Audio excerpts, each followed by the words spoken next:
La respiration normale au cours du sommeil. Normalement, sans apnée, quand nous dormons, nos voies aériennes restent ouvertes pendant l'inspiration. L'air inhalé est acheminé sans obstacle des voies aériennes supérieures vers les poumons au moment de l'inspiration. Le cerveau et les organes consomment l'oxygène dont ils ont besoin, préservant un sommeil de bonne qualité. Le gaz carbonique est ensuite acheminé par le sang vers les poumons, puis expulsé en dehors du corps au moment de l'expiration. Le syndrome d'apnée du sommeil. L'apnée du sommeil survient quand les voies aériennes supérieures se ferment partiellement ou totalement. L'air peut passer partiellement, on parle alors d'hypopnée, et provoquer des ronflements.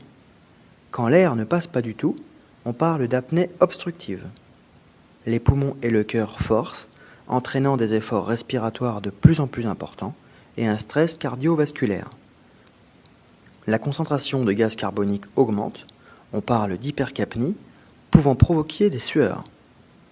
Le sommeil devient mauvais, agité, le dormeur bouge.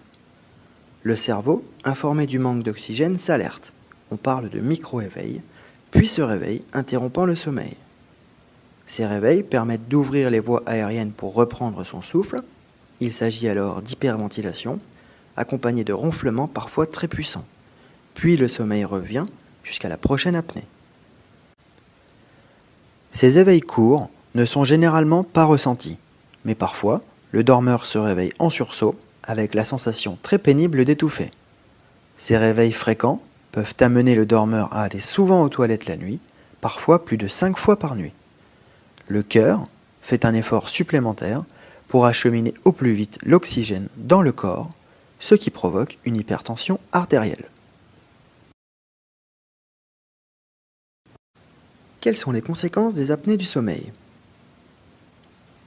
Les nombreux micro-éveils empêchent le dormeur de rêver et d'avoir un sommeil de bonne qualité, profond et réparateur.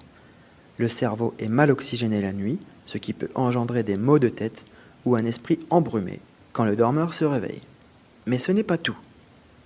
Le mauvais sommeil cause de la somnolence et de la fatigue, des difficultés de concentration et de mémoire, des difficultés sexuelles, de la mauvaise humeur et de la dépression, de l'irritabilité et de la colère. Qu'est-ce qui aggrave le syndrome d'apnée du sommeil ? Le tabagisme, le surpoids, certains médicaments comme les somnifères, les calmants ou relaxants, la prise d'alcool le soir, dormir sur le dos. Comment fonctionne la PPC ? Une machine souffle de l'air de la chambre du dormeur à travers un tuyau et un masque quand le dormeur inspire. La surpression, empêchant que les apnées surviennent, permet à l'air de circuler librement jusqu'aux poumons. Le cœur ne fatigue plus, le corps et le cerveau sont bien oxygénés, le sommeil est préservé. Puis, l'air qui sort du poumon chargé de dioxyde de carbone est expulsé par les trous du masque ou du circuit au moment de l'expiration.